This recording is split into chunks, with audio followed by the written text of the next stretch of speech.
This is the way the world ends.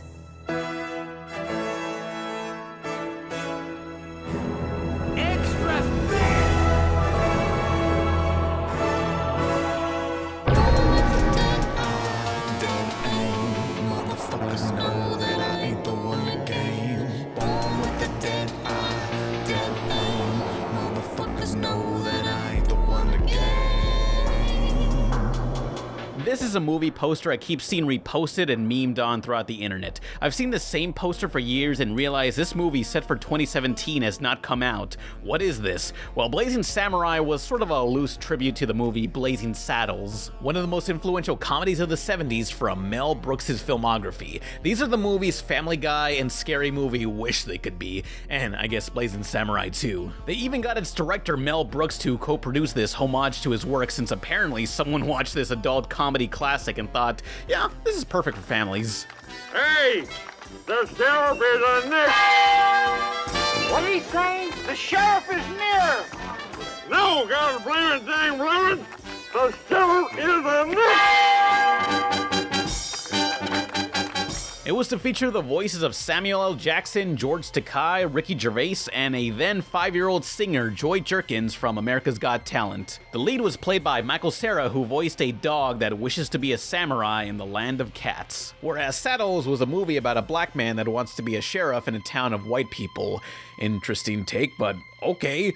Will there be a scene where the dog shouts, "Hey, where all the cat women at?" In this press release, Brooks wanted the film to be funny even to people who've never seen Blazing Saddles, and has said, "There's no business like Shogun business." Oh, he still got it. The film was set for an August 2017 release, only for nothing to premiere. From the posters alone, it looked terrible, but hearing the Blazing Saddles tribute idea has me intrigued. Also, some good artists were on board, like Kevin Dart, who they'll use to incorporate 2D animated sequences, obviously inspired by Samurai Jack. We were thinking, what's a new exciting look? And we started looking at some short films. People are combining 2D and 3D in really exciting ways. You know, our characters will be 3D, our main sets will be 3D, but then we'll go very graphic with other elements, which should make for a very attractive and unique picture. I noticed some posters had a Hello Kitty sticker featured, but later ones did not, meaning they lost the rights to use it. No, I don't think Hello Kitty's company Sanrio had anything to do with this movie. Blazing just wanted to use the sticker as a gag. Fun fact, Blazing Samurai was said to be the first full-length movie to be crowdsourced. Not crowdfunded, crowdsourced. What does that mean? Well, that takes us to Mass Animation Studios, who did things differently and with the help from viewers like you. Thank you. Here's what you do. First, download the application, watch the story reel, and meet the characters from our first film, Live Music. Pick a sequence, then select the shot you want to animate, and download it. Once you're finished animating your shot, upload it back to us, share it with your friends and tell them to vote, and then do it again. Even if you're not an animator, you can still vote and help us choose the shots. Yeah, so all over the world, anyone can receive these storyboards, animation assets, and programs to animate a sequence themselves. They submit those to a site where the best versions will be voted on by any rando whose only film knowledge comes from surface-level video essays nitpicking minute film errors that well-adjusted people don't care about. Mass Animation has done this with some trailer for DC Universe Online as part of a contest, the Hulu show Mother Up that even I never heard of, which is weird since I've heard of every cartoon ever, and an animated short called Live Music that was played before the cinematic opus Planet 51.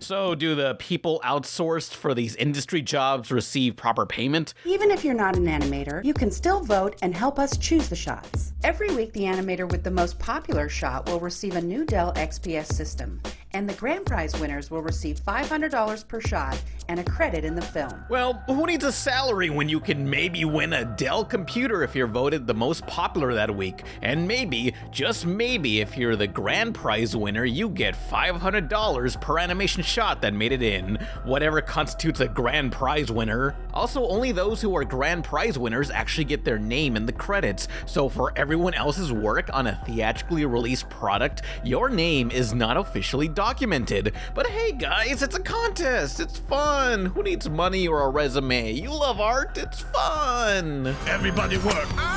Everybody work. Everybody work. He big mean man whip us.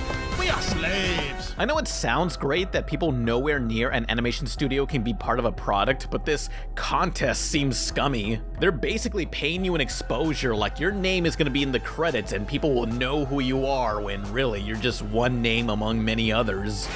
We provide you with storyboards, the rigging, the sound. The best part of all of this is that we supply you with the animation software itself. You're going to download this stuff off the internet and you're going to teach yourself how to use it. It's very simple. No, Jim Lee, comic book artist and chief creative officer of DC Comics, who I'm sure is paid to promote mass animation since living in California is expensive. Teaching myself to use Autodesk Maya is not simple at all. I sure as hell hope they gave out Maya for free beyond a 30-day free trial. And even if you knew how to use it, animation is not something that's easy to do in general. That's the dangers of working for exposure. You're gambling time for the chance at compensation. If some rando asked you to draw for them with no payment, forget that. Yeah, you get the experience, but you could have gotten experience working on your own project too at your own pace when you have free time to do it. But if a big-ass company asks you to work for free, that at least seems cool to put on your resume. Then again, these are big-ass companies. They sure as hell have the money to pay you. They're giving you an ultimatum.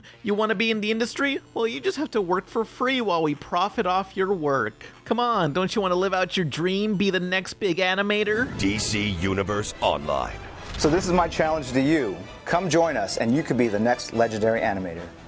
Screw DC Universe Online. City of Heroes would have never done this, as far as I know.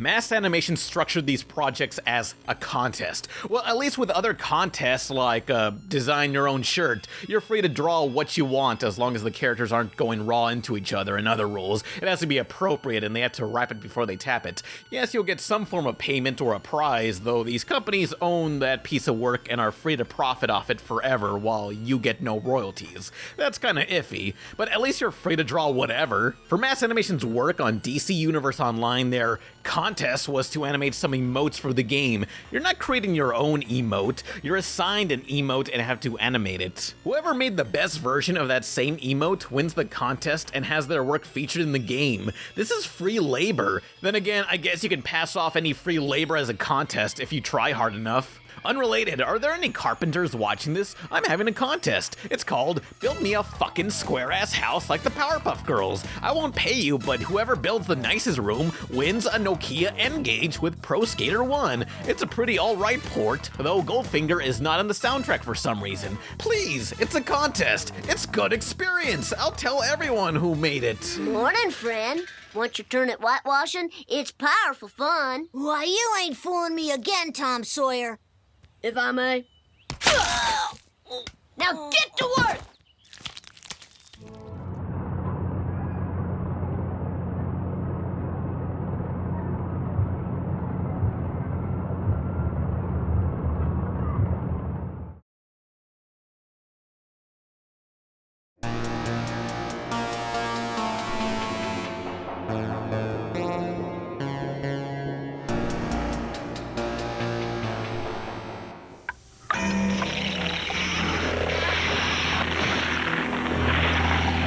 You are watching the Sci-Fi Channel.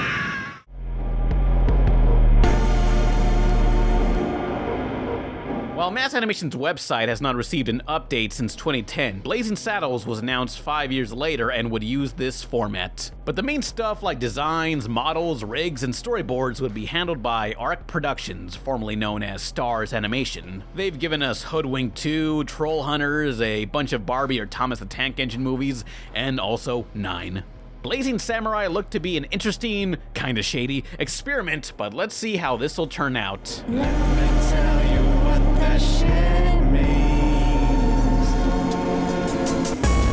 2016, Arc Production tells its 500 employees they haven't received a paycheck due to a glitch in the system. Hopefully that'll get resolved. Or maybe not, because upon coming back to work Monday, the studio was closed and had locked out all its 500 employees. Surprise, you're fired without notice and no one is getting paid for the month due to I'm not sure, bad business choices? The article doesn't say much, yet if this person claiming to have worked there is true, ARC stretched themselves too thin and couldn't handle working on so many projects at once, especially not a whole theatrical film. The challenge of working with Mel Brooks is like, if you're piggybacking on a work that he began and trying to make something new, is how do you exceed what Mel already did and actually take it to a new level for a modern audience in an exciting way that the young people that don't know Mel Brooks will love this movie, and the older people that are fans of Mel Brooks will also get all of the homage to what Mel did before. ARC animation is dead, and so is Blazing Samurai just 1 year before its release. The IMDb says it's coming 2021, but I don't think so. To find out if any animation was actually completed for this movie, I messaged the two directors only to get no response. They might be under a non-disclosure agreement in their contracts and can't say anything, that or they just don't want to talk to me. I'll pin an update in the comments if I find out more. By the way, if you search the movie on YouTube, you'll find a stolen and re-uploaded short film called A Foxtail that was rebranded to Blazing Samurai for some reason, probably to get some ad revenue. The only video of relevance is a making of documentary with this in the comments. Notice this posting is in violation of our copyrights in and to the content contained herein. Please remove the video immediately. Mass animation. Buddy, it's over. It don't matter anymore. This movie ain't happening. Maybe some other animation studio is gonna pick up the mantle and finish it, but as of now, I don't think nothing's coming from this. It's over. Truly, this is the worst thing to happen to Mel Brooks since Spaceballs, the animated series. Too soon? No, I do not blame Mel or anyone at ARC for what Mass Animation was doing. They're a whole separate company. So where's Mass Animation now? Well, their site has not been updated since 2010, and I called their phone lines, which have been disconnected, but their social media seems active every few months, so maybe they are lurking around somewhere in some form. Maybe that 2021 release date is a warning for things to come. Who knows? I call this meeting of the Midnight Society closed. If anyone has any other lost pieces of media, be sure to alert me. Dogs and cats, swords, bow and arrows. What's there not to like?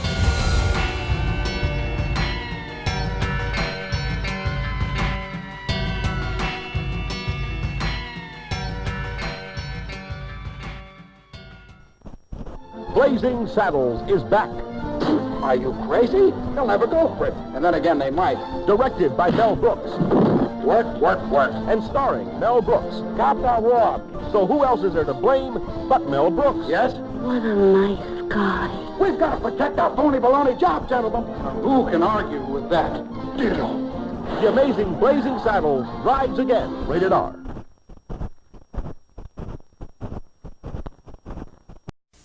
I'm Herb, the Big Cheese of Nickelodeon. I'm here to say thanks. Thanks!